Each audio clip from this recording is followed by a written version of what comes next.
Para sa ating mga Pilipino, isa ang loto sa pinaka-inaasam ng lahat na mapanalunan. Gusto ng bawat isa, lalo na iyong mga tumataya sa loto, na numero nila ang mabunot. Ngunit, para sa mga tauhan ng isang kwento, kabaliktaran ang nais nilang mangyari. Let's talk about The Lottery, isang short story na isinulat ni Shirley Jackson noong 1948. Isang umaga ng June 27, sa isang maliit na village ay nagtipon-tipon sa town square o liwasang bayan ang mga mamamayan para sa araw ng lottery. Sa ibang mga village, matagal ang pagsasagawa ng lottery. Ngunit para sa village na ito ay umaabot lamang ng 2 oras dahil nasa 300 lamang ang mga residente.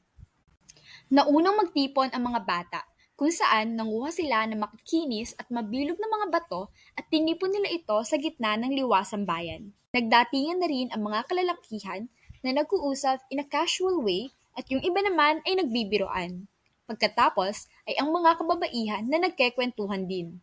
Pinangunahan ni Mr. Summers, may-ari ng isang coal business, ang pagsasagawa ng lottery. Dumating siya na may bitbit na isang lumang itim na kahon. Yung lumang itim na kahon ay halos pasira na rin dahil 77 years na siyang ginagamit para sa taunang lottery dahil ito ay tradisyon na nila. Palaging sinasuggest ni Mr. Summers na palitan na ang kahon, pero ayaw ng mga villagers na guluhin ang nakasanayan. Ayaw na nilang palitan pa yung kahon o gumawa ng bago despite na luma at pasira na ito. By the way, hindi ito yung unang kahon dahil yung pinakaunang ginamit nila para sa tradisyon ay matagal nang nawala bago pa man isinilang yung pinakamatanda sa village na si Old Man Warner. Even still, di man napalitan yung kahon, nakumbinsi ni Mr. Summers yung mga villagers na palitan yung dating inilalaman doon from traditional wood chips to slips of paper.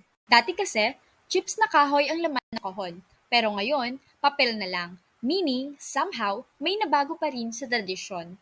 Pero ano ba yung nasa maliit na piraso ng papel na laman ng black box? Bawat head ng family sa village ay bubunot ng papel sa lumang black box na iyon. May laman nitong sorpresa. Gabi pa lang, bago yung lottery ay inihanda na ni Mr. Summers at Mr. Graves yung list of names ng family at household members at itinago ang mga ito sa kanyang coal company.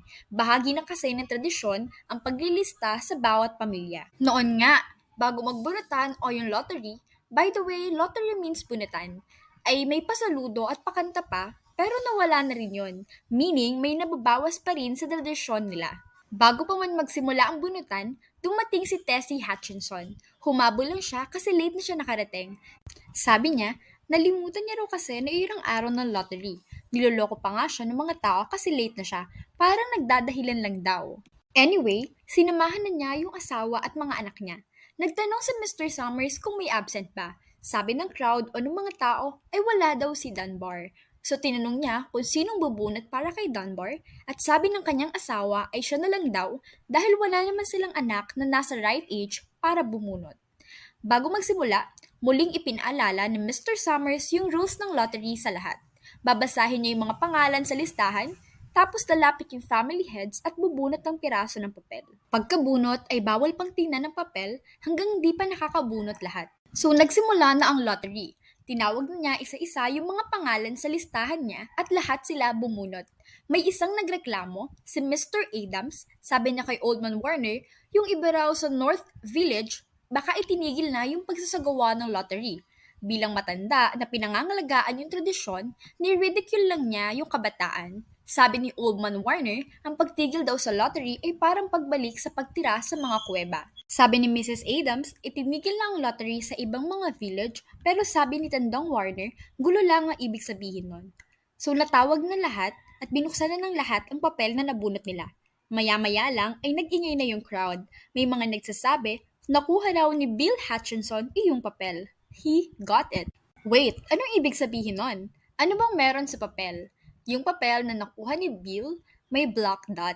Ibig sabihin, ang pamilya nila ang nakuha sa lottery. At yun ang round 1. Pero syempre, may nagreklamo, yung asawa niya na si Tessie, yung babaeng na late kanina. Sabi niya, unfair daw kasi wala raw sapat na oras si Bill para pumili ng papel. Kaya tinanong ni Mr. Summers kung may iba pa raw bang miyembro ng pamilya ang mga Hutchinson. Sabi ni Bill, wala na, kasi yung anak niyang babae na naikasal na, doon na siya counted sa kanyang asawa.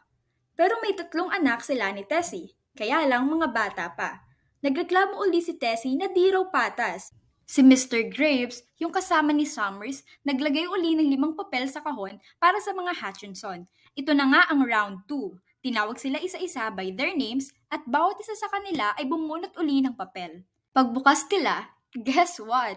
Si Tessie ang nakakuha ng may black dot. Sinabihan ni Mr. Summers ang lahat na bilisan na. Kinuha na ng villagers ang mga bato na inipon ng mga bata sa umpisa ng story at tumakbo papunta kay Tessie. After that, siya ay pinagbabato ng villagers. Patuloy si Tessie sa pagsabi na unfair yon, then tinamaan na siya ng bato sa ulo. Lahat ng tao sa liwasang bayan ay pinagbabato siya, even yung own family niya. Saklap ba? Nakakagulat yung ending ng story, no? Di mo akalain na ganun katindi at ka-harsh yung magiging ending ng story. Kala natin, sa umpisa simple gathering lang sa town square, tas may mananalo sa loto. Yun pala, iba yung lottery nila. Tradisyon pala na buhay ang kapalit. Pag ikaw nakabunot ng papel na may black dot, sacrifice ka. So that's what basically happened sa the lottery. If you like more stories like this na narrated sa ating sariling wika at modern language para mas maunawaan ang stories, hit that like, subscribe, and share button.